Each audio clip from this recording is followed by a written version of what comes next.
Congresso Nacional, hoje é 15 de março. Bom, a gente fica pensando, né? O orçamento já deveria ter sido aprovado, mas o Congresso Nacional sequer começou a análise desse orçamento. O projeto deveria ter sido votado em 2024, só que a proposta ainda corre o risco de atrasar por causa de uma viagem internacional. O presidente Lula vai para a Ásia e levará com ele os presidentes da Câmara e do Senado. Eu quero ir para Brasília, então, conversar com a Aline Becht, que vai trazer as informações para a gente agora. Opa, ainda não. Aline Becht, vamos lá, essa é a Valéria. Valéria não vai entrar agora. Temos a Aline Becht aí preparada, então, agora. Tá aí. Banho. Oi, Aline Becht, boa noite para você. Conta pra gente aí de que maneira que essa agenda pode ser prejudicada, agenda que já está mais do que atrasada. Boa noite. Boa noite a você, boa noite a todos que nos acompanham.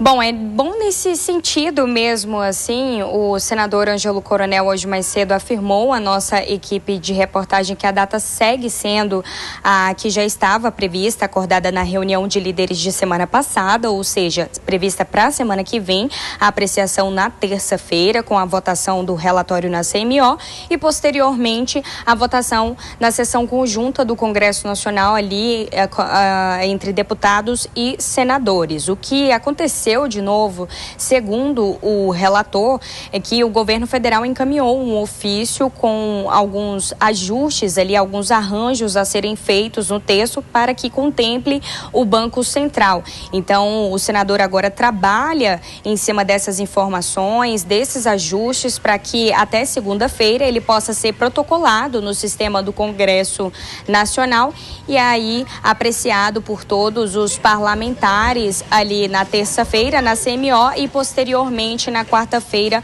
votado na sessão conjunta. Bom, isso tudo aconteceu por conta de um ruído também hoje pela manhã, uma nota foi divulgada em alguns grupos da imprensa, estavam sendo circulados aí a informação de que esse adiamento já estava previsto para a primeira semana de abril. E o que acontece é que, de fato, caso esse orçamento não seja votado até quinta-feira da semana que vem, ele vai ficar para a primeira semana de abril, porque entre os dias 24 e 27 de março, os presidentes da Câmara e Senado, Hugo Mota e Davi Alcolumbre, vão acompanhar o presidente Lula em uma viagem ao Japão. E aí, claro que não poderia ocorrer a votação porque precisa ali da presença dos dois presidentes. Mas a CMO e o senador Ângelo Coronel, também o presidente da comissão, Júlio Arcoverde, falou que a data segue sendo a prevista para a semana que vem. Eles estão trabalhando para isso. A gente segue por aqui acompanhando que, como você bem disse, é um projeto que deveria ter sido votado no final do ano passado, depois acabou sendo adiado para esse ano, esticado agora para o final do mês de março, porque ali no final do mês renova os integrantes, os membros da comissão. Então precisa votar esse orçamento de 2025. A gente segue por aqui acompanhando. Cine. Muito obrigado, Aline. Já falo contigo porque a gente vai trazer um outro tema, mas antes me deixa fazer uma análise aqui com o Cristiano Vilela, comentarista que está conosco nessa edição do Jornal Jovem Pan. Vilela, que bom compartilhar a tela contigo. Muito boa noite para você. Daqui a pouco os parlamentares vão sair de um novo recesso parlamentar e sequer votaram o orçamento de 2025 que deveria acontecer no ano de 2024. Muita coisa está parada, muitas contas do governo, inclusive, podem ser analisadas da maneira correta, porque a gente precisaria ter o entendimento de como o governo se comportaria tendo um orçamento aprovado, e agora há a possibilidade de acontecer mais um atraso por conta da ausência dos presidentes da Câmara e do Senado. E aí seria uma questão protocolar, né? Porque não necessariamente há a obrigatoriedade deles estarem numa votação, mas é claro que isso seria muito simbólico, já que eles estão agora num novo mandato. Como é que você avalia todo esse imbróglio em torno desse orçamento de 2025, hein? Evandro, uma ótima noite a você, a todos que acompanham o Jornal Jovem Pan. Olha, Evandro, são novos tempos, viu? Ultimamente nós temos visto uma nova forma de se trabalhar, de se desenvolver os trabalhos do Legislativo, e é uma forma que acaba deixando a gente com o coração na mão. A gente fica imaginando, poxa, vai votar e não vota. Esse tema agora é sintomático, a questão do orçamento, é algo, seria impensável o país permanecer aí por 3 meses sem o orçamento de 2025 votado, tendo que atuar de uma forma improvisada, no limite do 1/12, enfim.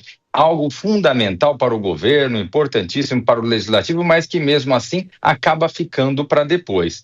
Nós tivemos situações como essa já em diversos momentos. O ano passado, por exemplo, na questão da reforma tributária, por diversas vezes se buscou fazer com que a reforma iniciasse a sua discussão um pouco mais cedo, mas não. O que a gente tem percebido é que o legislativo ele está, de uma forma geral, deixando os temas para serem votados mais na última hora, e aí sim, ao invés de fazer votações mais extensas, uma discussão mais extensa com a sociedade, acaba se fazendo algo mais a toque de caixa, dentro do comando, com o poder do comando das lideranças da casa, o que, de uma forma geral, acaba não sendo bom, no sentido de que deixa-se de lado o ouvir das ruas, o ouvir da sociedade, os reclamos dos setores interessados, o que de uma forma geral faz com que o processo legislativo ele seja empobrecido.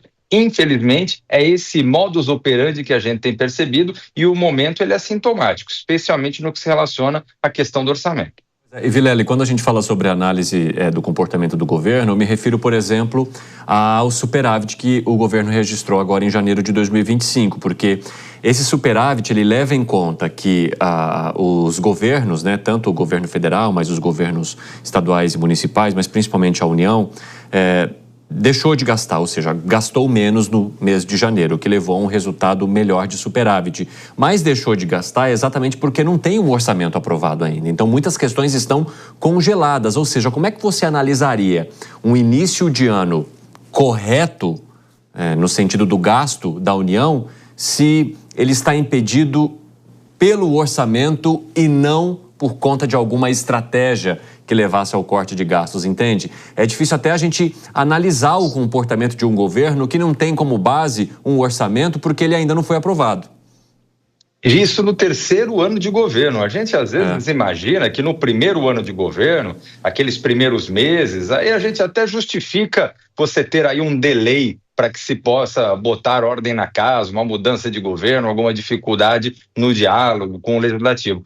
Mas o fato é que nós temos uma situação totalmente inversa. Já estamos no terceiro ano de governo, nós tivemos uma mesa diretora da Câmara e do Senado que foram votadas de uma forma praticamente consensual, com amplas maiorias, com apoio inclusive do governo, e mesmo assim não se percebe força no governo para empurrar as suas ideias, os seus projetos que são caros à administração. Um governo forte, ele tem capacidade de fazer força política frente ao legislativo para as aprovações importantes. Mas o fato é que nós temos no governo atual uma fraqueza muito grande no legislativo, uma base muito pobre, muito fraca e uma incapacidade de dialogar, especialmente com setores ao centro. E aí, o diálogo acaba sendo no toma lá da cá, o que é muito ruim para o Brasil. É muito ruim no aspecto institucional e é muito ruim no sentido de que pautas importantes acabam ficando atrasadas em segundo plano.